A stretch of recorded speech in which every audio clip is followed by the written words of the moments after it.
आज हम भारत के राष्ट्रपति के पद को समझने वाले हैं और वो भी बिल्कुल गहराई से। हमारा फोकस रहेगा संविधान के अनुच्छेद 52 से लेकर 62 तक। एक एक अनुच्छेद को बारीकी से देखेंगे और हाँ, इसे आसान बनाने के लिए हम एक कहानी का सहारा लेंगे। एक ऐसी कहानी जो ये सारे जटिल अनुच्छेद कॉम्पिटिटिव एग्जाम्स के लिए हमेशा के लिए याद करवा देगी। तो चलिए शुरू किया जाए। बस इसी एक लाइन में समझिए पूरा सार छिपा है। जैसे किसी गांव को चलाने के लिए एक सरपंच चाहिए, वैसे ही इतने बड़े देश को चलाने के लिए एक राष्ट्रपति चाहिए। यही हमारी कहानी का, हमारे पूरे विश्लेषण का आधार है। देखिए, ये तुलना कितनी सीधी है। गांव का मुखिया मतलब सरपंच, तो देश के मुखिया हो गई राष्ट्रपति। गांव को चलाती है पंचायत, तो देश को चलाती है संसद और मंत्रिपरिषद। और जैसे गांव के अपने नियम कायदे होते हैं, वैसे ही देश का सबसे बड़ा कायदा है हमारा संविधान। इसी फ्रेमवर्क को दिमाग में रखकर आगे बढ़ते हैं। तो ये रहा हमारा आज का रोड मैप। सबसे पहले राष्ट्रपति पद का परिचय, फिर चुनाव और कार्यकाल की बात होगी। उसके बाद देखेंगे कि इस पद के लिए क्या योग्यता और शर्तें हैं, उन्हें पद से हटाने की प्रक्रिया क्या है, और आखिर में उनकी शक्तियां क्या हैं। और अंत में एक फटाफट रिवीजन भी करेंगे। तो चलिए कहानी का पहला अध्याय शुरू करते हैं। समझते हैं कि आखिर राष्ट्रपति का पद है क्या, इसकी नींव कहां है और असल में इनके पास ताकत कितनी है। अनुच्छेद 52 बिल्कुल सीधा, साफ और छोटा। भारत का एक राष्ट्रपति होगा, मतलब ये पद वैकल्पिक नहीं है, ये अनिवार्य है। ठीक वैसे ही जैसे गांव के लोग कहते हैं कि अरे भाई गांव है तो एक सरपंच तो होना ही चाहिए। बस संविधान ने यही बात देश के लिए कह दी। अब यहां आता है एक बहुत ही दिलचस्प मोड़। अनुच्छेद 53 कहता है कि देश की सारी कार्यपालिका शक्ति मतलब एग्जीक्यूटिव पावर राष्ट्रपति के पास होगी। लेकिन यहाँ एक लेकिन है। असल में वो इस शक्ति का इस्तेमाल खुद नहीं करते। हमारी कहानी में सरपंच के नाम पर सारे काम होते हैं, पर असली काम कौन करता है? पंचायत और सचिव। ठीक वैसे ही राष्ट्रपति अपनी शक्तियों का प्रयोग प्रधानमंत्री और मंत्रिपरिषद की सलाह पर ही करते हैं। और ये सिर्फ कहने की बात नहीं है। 1974 में शमशेर सिंह बनाम पंजाब केस में सुप्रीम कोर्ट ने इस पर मोहर लगा दी। साफ साफ कह दिया कि राष्ट्रपति सिर्फ एक सांकेतिक यानी नॉमिनल हेड है और मंत्रिमंडल की सलाह उनके लिए बाध्यकारी है, मतलब माननी ही पड़ेगी। इस एक फैसले ने सारी तस्वीर साफ कर दी। अच्छा, तो ये तो तय हो गया कि देश का एक सरपंच होगा। अब अगला सवाल कि ये सरपंच चुना कैसे जाएगा और कितने समय के लिए। चलिए अब चुनाव और कार्यकाल की प्रक्रिया को समझते हैं। अनुच्छेद 54 चुनाव की बात करता है। अब देखिए, राष्ट्रपति के चुनाव में हम और आप सीधे वोट नहीं डालते। हमारी कहानी के हिसाब से सरपंच को सिर्फ पंचायत के सदस्य चुनते हैं, पूरा गांव नहीं। ठीक वैसे ही राष्ट्रपति को एक इलेक्टोरल कॉलेज चुनता है। इसमें कौन कौन होता है? लोकसभा और राज्यसभा के चुने हुए सांसद और सभी राज्यों के चुने हुए विधायक। और हाँ, 70वें संशोधन के बाद से दिल्ली और पुदुचेरी के विधायक भी इसमें शामिल हैं।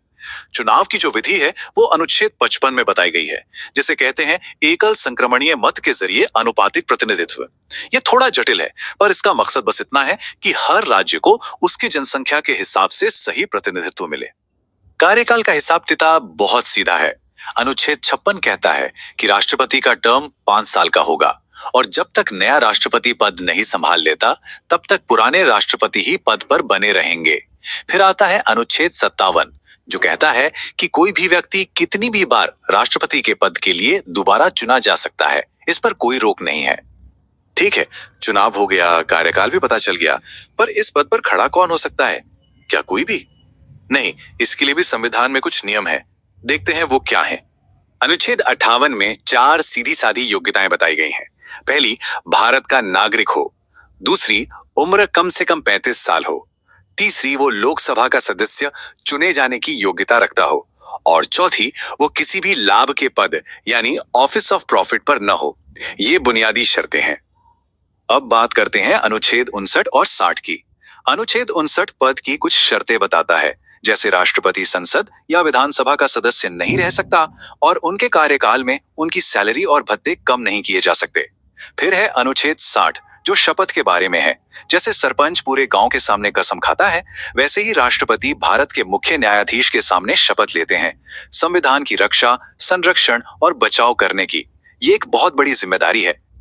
अब एक बड़ा सवाल, अगर राष्ट्रपति खुद संविधान का उल्लंघन करें तो क्या होगा? क्या उन्हें हटाने का कोई तरीका है? जी हाँ, बिल्कुल है। इसे महाभियोग या इम्पीचमेंट कहते हैं।